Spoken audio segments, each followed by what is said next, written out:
đoạn rồi. Bài đọc 2. Tổ phụ Abraham đã đặt trọn niềm tin vào Chúa nên sẵn sàng hiến dâng cho Chúa đứa con trai duy nhất là Isaac. Vì đó ông trở thành cha của mọi kẻ tin. Ngày nay chúng ta hãy vững tin cậy trông và phó thác đời mình vào tình yêu Thiên Chúa theo gương tổ phụ Abraham xưa. Mời đồng đoàn lắng nghe lời.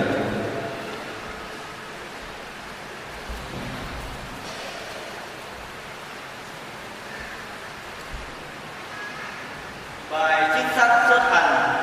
Trong những ngày ấy, Chúa phán cùng Môi-se rằng: có gì mà kêu đến ta, hãy bảo con cái Israel đứng lên đường.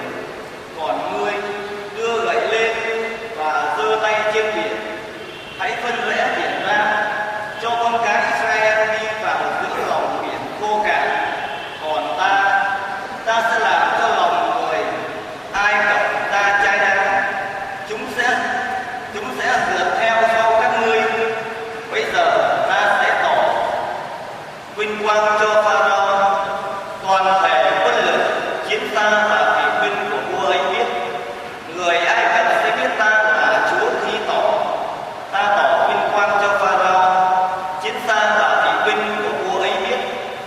Sứ thần Thiên Chúa thường đi trước hàng của Israel, liền bỏ trở lại sau họ.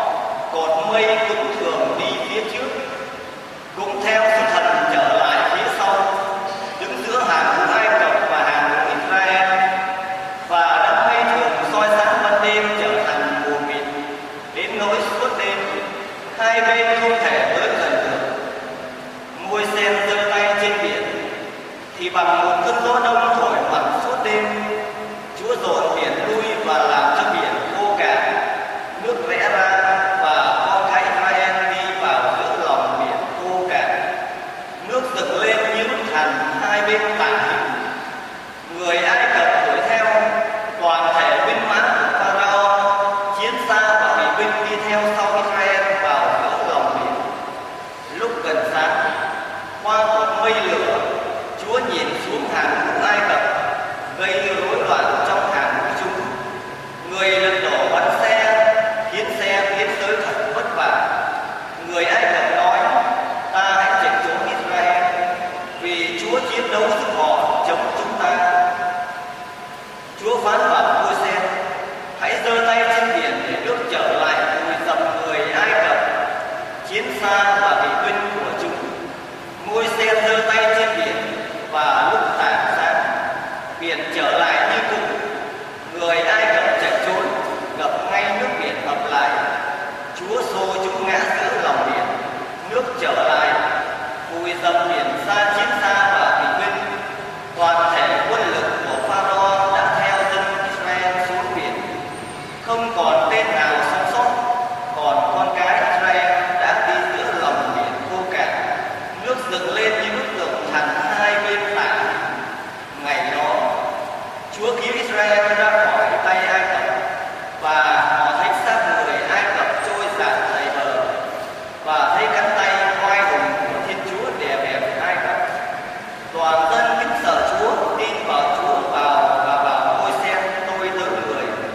Bây giờ Môi-se cùng với con cái Israel hát mừng Chúa bài ca này:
Chúng ta